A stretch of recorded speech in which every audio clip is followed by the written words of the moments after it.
Hello everyone, welcome back to Hills and Hollers Homestead. I'm Mike, and I apologize.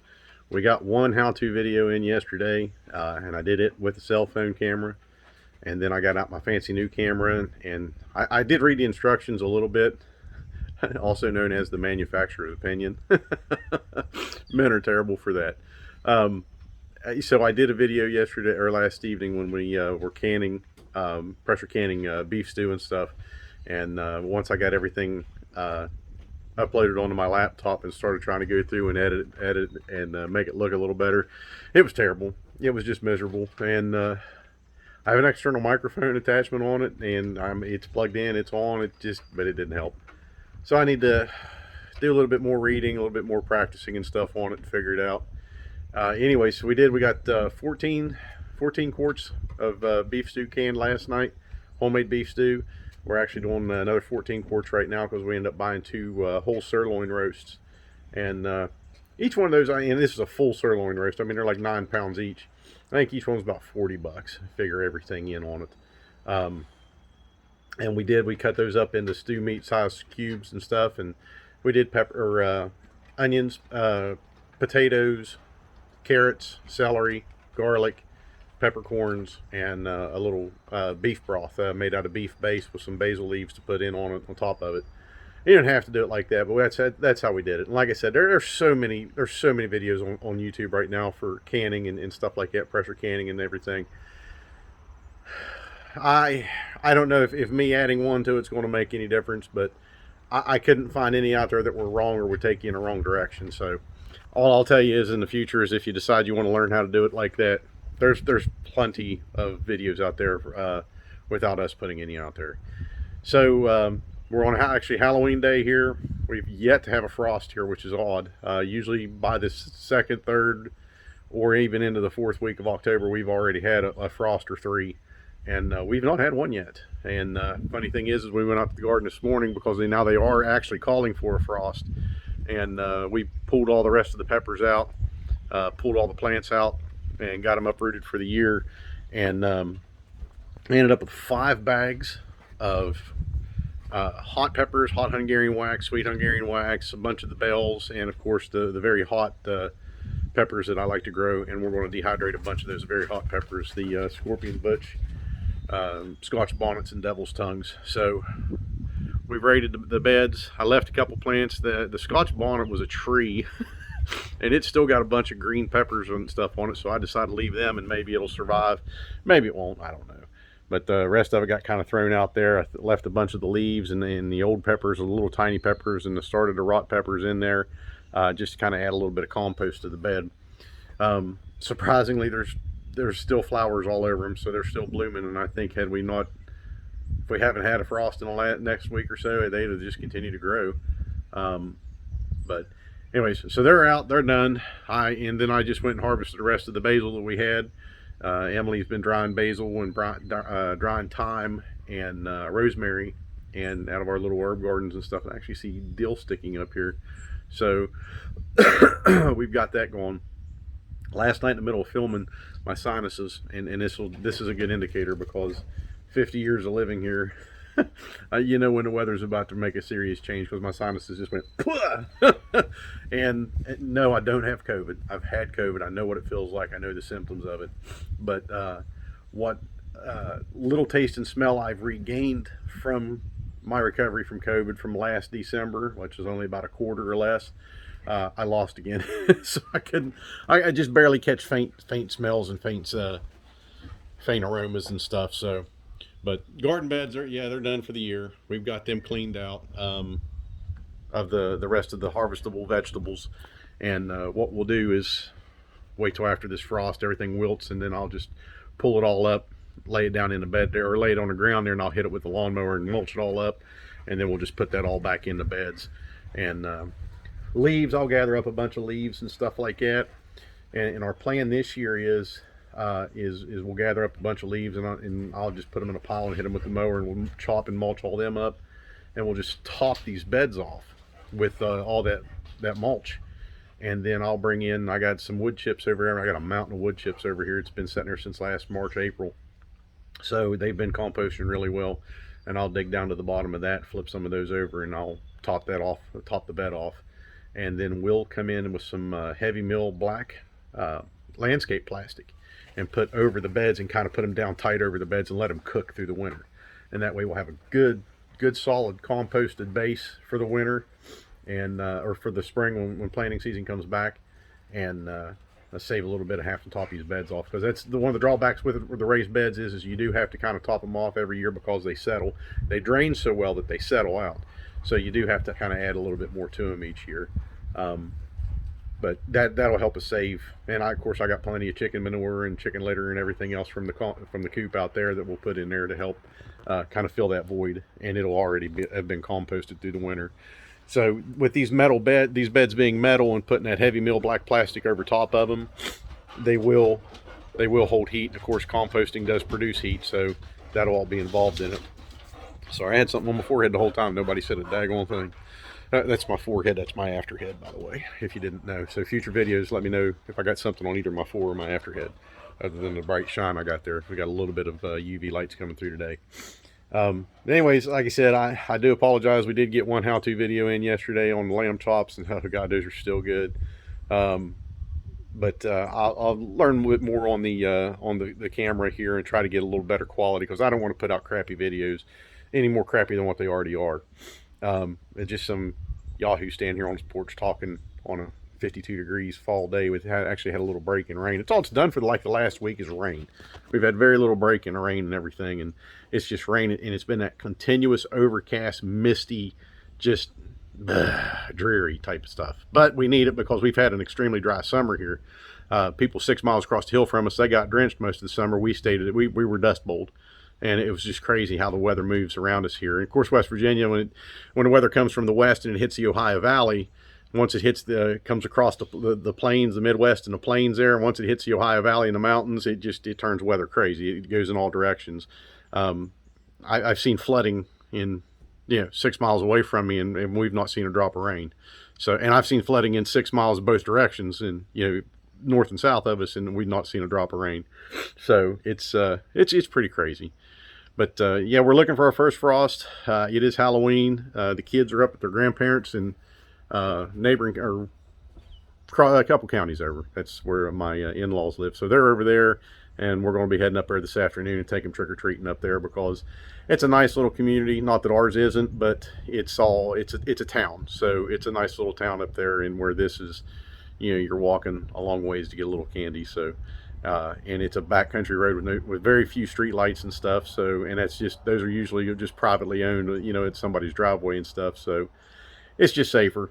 And, not that we're helicopter parents, but the way people drive anymore and the carelessness, we're just going to do it up there. And we have done it the last few years. So anyways, a little bit of the fall colors behind us here. These skinny little, all these trees you see here in the background, like these right here, these are all wild cherry trees, and they're so close that they're poles. They're literal just poles, and their limbs and stuff are right at the very top. There's hardly any limbs going up them, and cherries don't usually put out a bunch of limbs anyway, except till they get to their canopy and stuff. So we've actually cut a lot of those out of there, and there's going to be more come out of there to thin it out a little bit more to help improve the canopy and everything like that. But we've got a few good collars still left around, and then on the mountains and stuff behind me. So still enjoying the fall, loving the weather, other than the muddy rain, but I'll not complain because we definitely do need the rain. Anyways, more to come, guys. I got a couple really good topics I want to touch on and talk about, and I really appreciate you guys' feedback. Tell me what you think, and try to stay off of Facebook as much with getting into big conversations, just because of the community standards and stuff like that. And YouTube does have the standards, but they're just not as bad, as long as you're not being a butthole on there and everything, and violent, and calling people names and bullying and whatever they want to refer to it now. Anyways, get on YouTube, get on our YouTube channel, give us a like, subscribe, leave us a few comments, and get some good conversation started, folks, because this is what we're here doing. We're here to help each other and help get some information out, get people ready.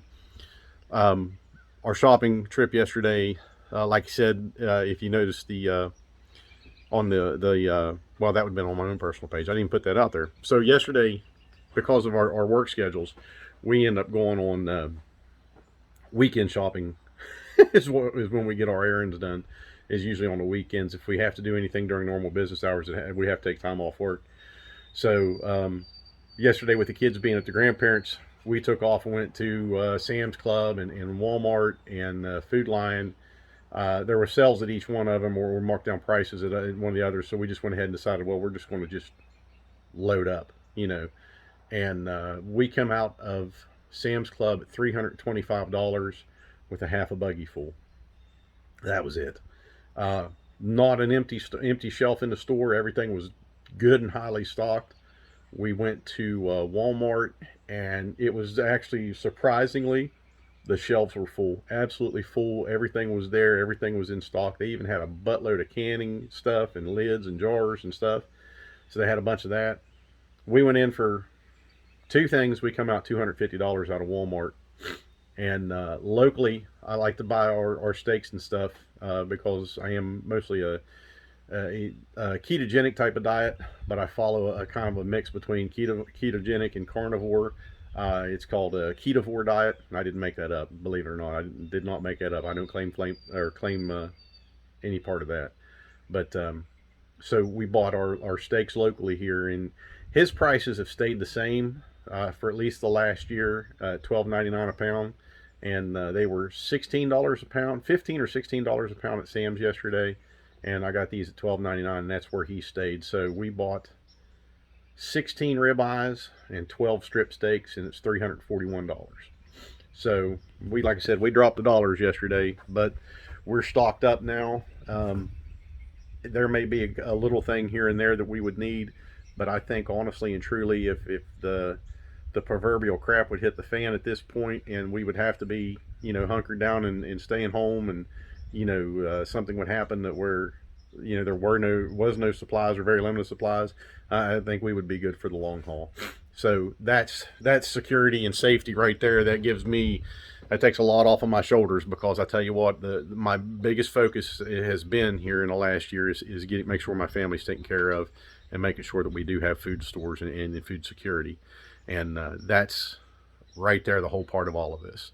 So, you know, I can't emphasize that enough. And I really honestly hope and pray that the people who've seen these videos and listen have started that and started doing research. I don't have all the answers. Everything I do may not be right.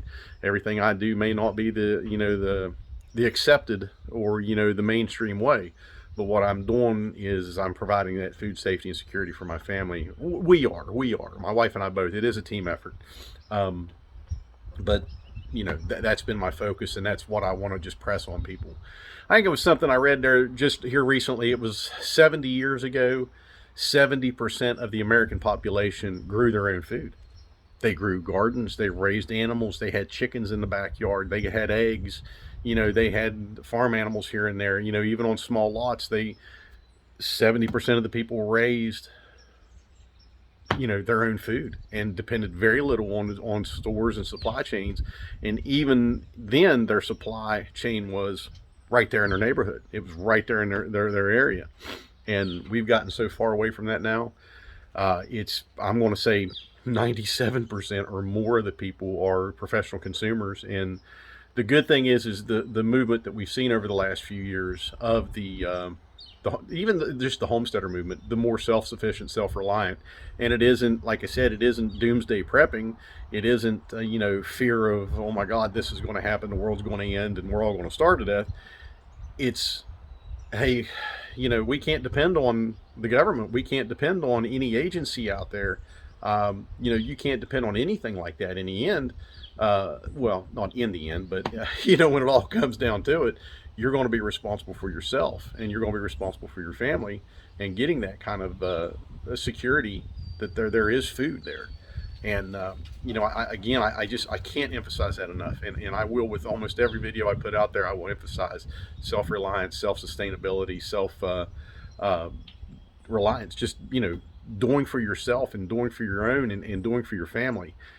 When something happens, you don't need to react, and that's working the job that I do. We see that a lot. Is there's very little and I'll just tell you that I work in a government entity or a government agency, And you don't see a lot of